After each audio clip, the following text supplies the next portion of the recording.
Mr. Speaker, the position of the Deputy President of Kenya is very high. It is a very high calling. And therefore, Mr. Speaker, as we make a decision on the Deputy President of Kenya, I want to remind him that of those to whom more is given, indeed, more is expected of them.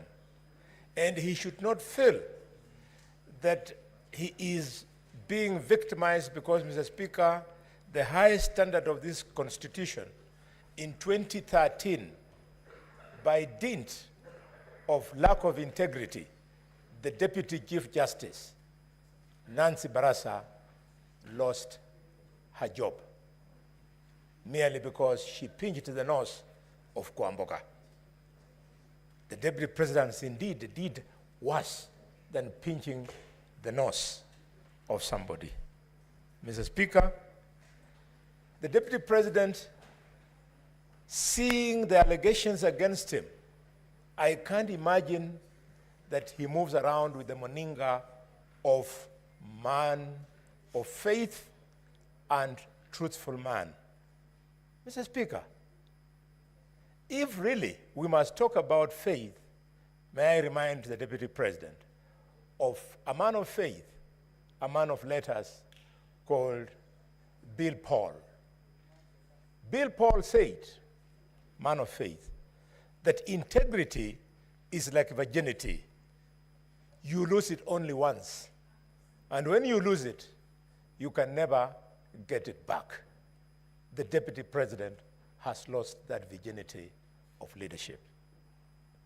Mr. Speaker, coming from a community that paid for the price of inflammatory speeches in Likoni, in Molo, and in Trans Nzoia, if I had time, I would discuss what some of my relatives went through, including Pastor Yai from Ichina village.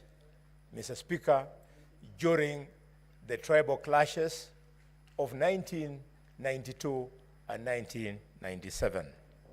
I would like to remind the Deputy President of the post-election violence of 2007, 2008. One of the reasons why we had to have this progressive constitution that will be removing him, hopefully, this evening from office. Mr. Speaker, even as we ask the Deputy President to leave office, we must insist that the DCI and the ESCC and other investigative institutions must pursue this matter beyond this vote. I have on mind, Mr. Speaker, the activities of the intricate web of companies up to 22, so to speak. The reason I believe young Mutuse could not bring all this, dear senators, colleagues, is because effort requires money, requires time to do all that research. Some of them you have to do clandestine for you to get information. I believe that if the Deputy President had taken the dog, we were going to completely undress him. We would have asked him to justify what activities each and every one of those companies was doing. It's part of the reason why he stepped down, Mr. Speaker.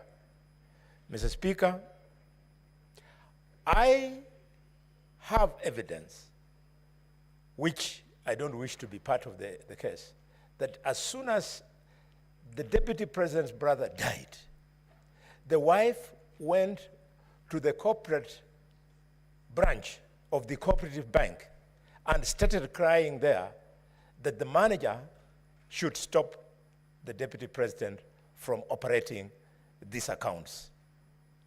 Mr. Speaker, finally, the Deputy President must be investigated for the role. Senator Eddy.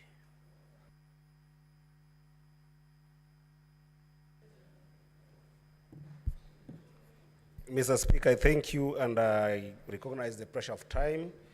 Mr. Speaker, I am here because of the kindness of the people of Migori County who sent me here that at such a time, Mr. Speaker,